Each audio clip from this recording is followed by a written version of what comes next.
In this lecture, I am going to discuss another well-known confusion. A confusion that the English learners often face in their sentences.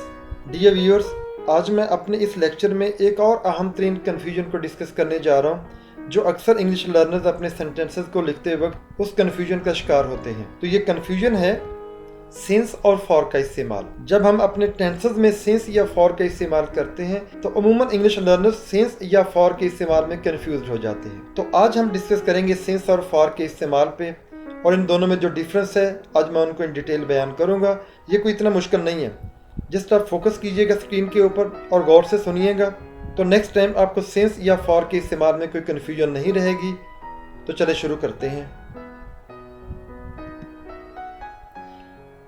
पहले मैं आपको बताऊंगा since या for के इस्तेमाल में इलेदा वो पॉइंट्स जो डिफ्रेंशिएट करते हैं सिंस और फॉर के इस्तेमाल को।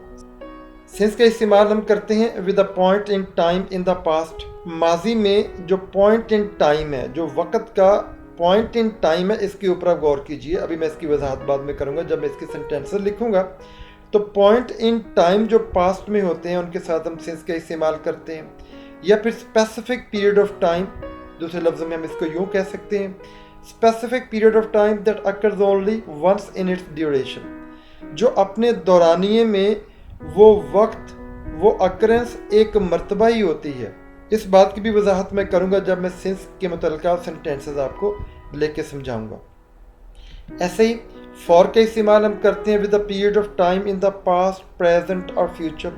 जो पीरियड ऑफ टाइम है, जब मैंने सिंस की बात की तो ये पॉइंट इन टाइम है, टाइम का, वक़्त का एक मखसूस पॉइंट। यहाँ पे पीरियड ऑफ टाइम है, इसमें टाइम के पीरियड की बात की जाती है, जो वक़्त का दौरानिया है उसकी बात की जाती है पास्ट में, प्रेजेंट में या फ्यूचर में।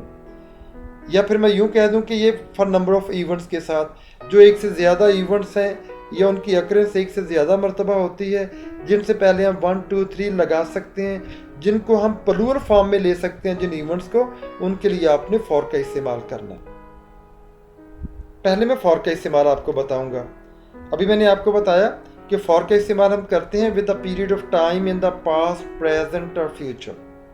पास्ट में, प्रेजेंट में या फ्यूचर में जो पीरियड ऑफ टाइम है उसका इस्तेमाल करते वक्त, उसका जिक्र करते वक्त हम फॉर का यूज़ करते हैं।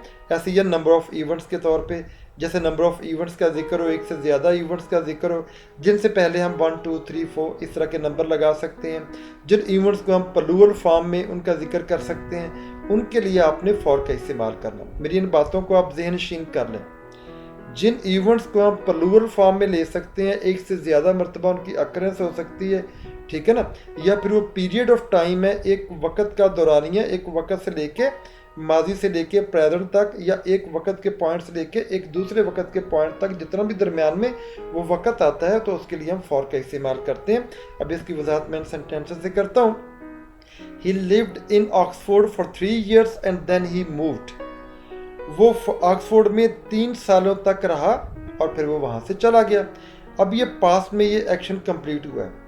अभी देखें फॉर 3 years, जब 3 सालों का जिक्र आ, जब भी मैंने आपको बताया कि जिनसे पहले हम 1 2 3 4 5 का डिजिट लगा सकते हैं, उनको हम नंबरिंग के साथ शुरू कर सकते हैं और प्लूरल फॉर्म में उस टाइम के दौरानियों को हम लिख सकते हैं। तो इसके लिए आपने फॉर का यूज़ करना है। अगर 3 की जगह पे 1 होता, 1 year, फिर भी आपने फॉर का इस्तेमाल करना है। अगर अ ईयर होता, फिर भी आपने फॉर का इस्तेमाल ही करना है, क्योंकि ईयर जो है यहाँ पे काउंटेबल है, जिसकी हम गिनती एक से ज़्यादा कर सकते हैं, तो उसके लिए आपने फॉर का इस्तेमाल करना है। इस चीज़ को ज़रा आप गौर से समझ लीजिए। नेक्स्ट एग्जांपल देता हूँ। They have been living in Oxford for a couple of months, यानी महीनों के, एक कपल के जोड़ा, यानी 2 महीनों के लिए। तो ये भी प्लूरल फॉर्म में आ गया, तो इसलिए यहाँ भी आपने फॉर का इस्तेमाल करना है। और ये इवेंट पास्ट में शुरू हुआ था और अभी तक प्रेजेंट में वो जारी है। They have been living in Oxford, वो ऑक्सफोर्ड में रहते रहे हैं for a couple of months, 2 महीनों तक के लिए। यानी आप अब से 2 महीने पहले भी वो वहाँ पे रह रहे थे और अब तक भी वहाँ पे वो रह रहे हैं। तो ये पास्ट में ये इवेंट शुरू हुआ और अभी तक ये एक्शन जारी है। ऐसे एक और एग्जांपल देता हूँ। We are going to stay in Oxford for 3 days and then we are going to London for a day. हम ऑक्सफोर्ड में जा रहे हैं 3 दिनों के लिए अब ये फ्यूचर में है। And then we are going to London for day, और फिर हम लंदन जाएंगे, यानी फिर हम लंदन जा रहे हैं एक दिन के लिए। तो ये फ्यूचर प्लान्स हैं हमारे। तो इनमें 3 डेज़ के लिए भी अपने फॉर का इस्तेमाल करना। अभी मैंने आपको बताया 1 डे आ जाए या अ डे आ जाए तो फिर भी आपने फॉर का इस्तेमाल करना, चूँकि डे यहाँ पे काउंटेबल है। डे की प्लूरल फॉर्म बनाई जा सकती है। अभी मैंने आपको बताया उन इवेंट्स के लिए जिनकी प्लूरल फॉर्म बनाई जा सकती है, जिनसे पहले हम ए या 1 2 3 4 5 का डिजिट ये नंबर लगा सकते हैं, ये इवेंट की प्लूरल फॉर्म के साथ, उसके लिए आपने फॉर का इस्तेमाल करना है। यहाँ पे मैंने लिख भी दी है, for refers to periods of time, जो टाइम के पीरियड्स होते हैं जैसे 3 years 4 hours, एजेस ज़मानों से, और लॉन्ग टाइम काफ़ी लंबे अरसे से, मंथ्स, ईयर्स, तो इनके साथ वीयर्स आपने फॉर का इस्तेमाल करना है।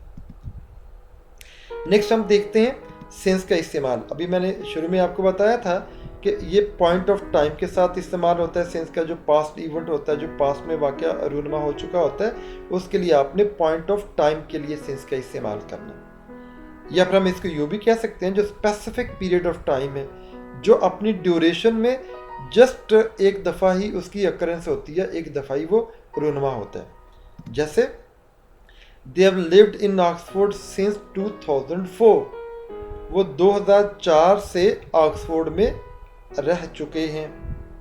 अभी देखें 2004 जब पूरी सदी में एक मरतबा ही आता है, ठीक है। इस बात को आप ज़रा गौर से देखें, इसके ऊपर फोकस करें, इसके ऊपर कंसंट्रेट करें। 2004 पूरी 2000 सदी में एक मरतबा ही आ सकता है, ठीक है ना। तो इस लिहाज से इससे पहले आपने सिंस का इस्तेमाल करना, एक तो ये बात होगी। दूसरा, मैंने अभी आपको फॉर का इस्तेमाल करते वक्त बताया था कि ये अगर प्लूरल फॉर्म में आ सकता है, एक से ज़्यादा मरतबा इसकी अकरेंस हो सकती है, तो फिर आपने फॉर लगाना। 2004 तो प्लूरल फॉर्म में आता ही नहीं है, क्योंकि वो एक से ज़्यादा मरतबा उसकी अकरेंस है ही नहीं। तो इस लिहाज से आपने यहाँ पे सिंस का इस्तेमाल करना है। सेकंड सेंटेंस में बताता हूँ, I have been waiting for you since morning, मैं सुबह से आपका इंतज़ार कर रहा हूँ। अब व्यूअर देखिए, ये मॉर्निंग जो है ये 24 आवर्स में एक मरतबा ही आती है। मॉर्निंग की प्लूरल फॉर्म नहीं हम बना सकते। मॉर्निंग्स यानी कई शामों, कई सुबह से, तो ऐसे नहीं। तो मॉर्निंग अपने 24 आवर्स में एक मरतबा ही आ सकती है, तो इसलिए इसकी प्लूरल फॉर्म नहीं है, और ना ही यहाँ पे प्लूरल फॉर्म इसकी लगी हुई है, ना ही इसकी प्लूरल फॉर्म बन सकती है।